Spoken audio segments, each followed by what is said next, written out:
Assalamualaikum warahmatullahi wabarakatuh. Perkenalkan, saya Nintalvia dengan NIM CN020022, Program Studi Ilmu Kelautan. Pada kesempatan kali ini, saya akan menjelaskan tentang teknik sampling dan penanganan sampel plankton. Teknik sampling plankton. Teknik atau pencuplikan plankton dari perairan yang paling mudah umumnya dapat dilakukan dengan menyaring sejumlah massa air dengan jaring halus. Tergantung pada tujuannya, sampling plankton dapat dilakukan secara kualitatif dan kuantitatif. Sampling plankton secara kualitatif. Pencuplikan plankton secara kualitatif di perairan dapat dilakukan dengan menarik jala plankton, baik secara horizontal maupun vertikal. Sampling plankton secara kuantitatif. Pengumpulan plankton secara kuantitatif dapat dilakukan dengan botol, jaring, atau pompa. Cara sampling seperti ini umumnya dilakukan untuk mengetahui kepadatan plankton per satuan volume dengan pasti. Ada 4 jenis sampling plankton secara kuantitatif. Yang pertama, sampling plankton dengan botol. Yang kedua, sampling plankton dengan jala. Yang ketiga, sampling plankton dengan pompa. Yang keempat, sampling plankton dengan continuous plankton recorder. Selanjutnya, pengawetan sampel plankton. Fiksasi atau pengawetan plankton dapat dilakukan dengan larutan formalin 2:5%. Larutan ini mudah diperoleh dan murah. Formalin 40% komersial merupakan larutan jenis gas formaldehida dalam air. Larutan fiksasi atau pengawet harus melalui pencerahan dengan perbandingan 1:5.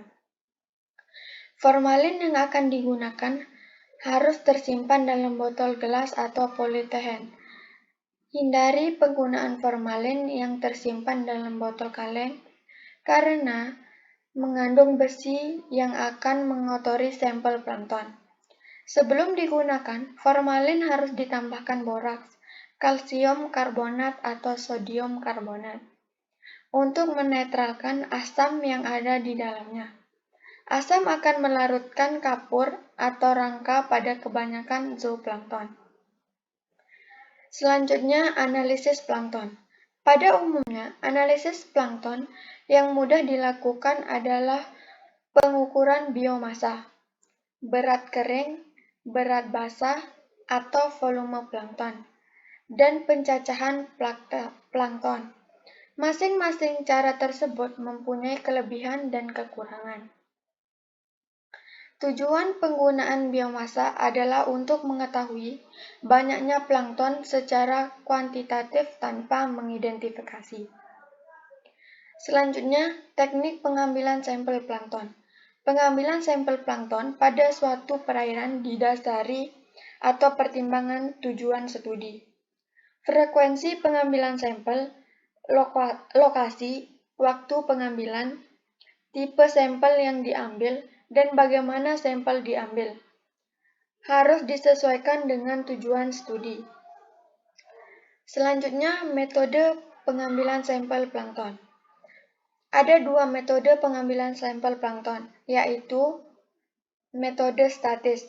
Pengambilan sampel menggunakan metode statis yaitu planktonet yang digunakan dalam keadaan diam. Dan yang selanjutnya metode dinamis. Planktonet yang digunakan dapat bergerak, artinya planktonet dapat diartikan secara horizontal dengan menggunakan kapal maupun vertikal. Volume air yang disaring akan diketahui dengan perkalian luas bukan plankton dan jarak penarikan planktonet. Jarak penarikan juga dapat diketahui dengan mengalihkan kecepatan rata-rata kapal dengan waktu tempuh kapal. Khusus untuk pengambilan sampel fitoplankton, maka harus diperhatikan kecepatan perairan. sehingga perlu dilakukan pengukuran kecerahan terlebih dahulu. Sebelum pengambilan sampel fitoplankton dapat dilakukan pada rentan kedalaman sesuai dengan kecerahan perairan yang terukur.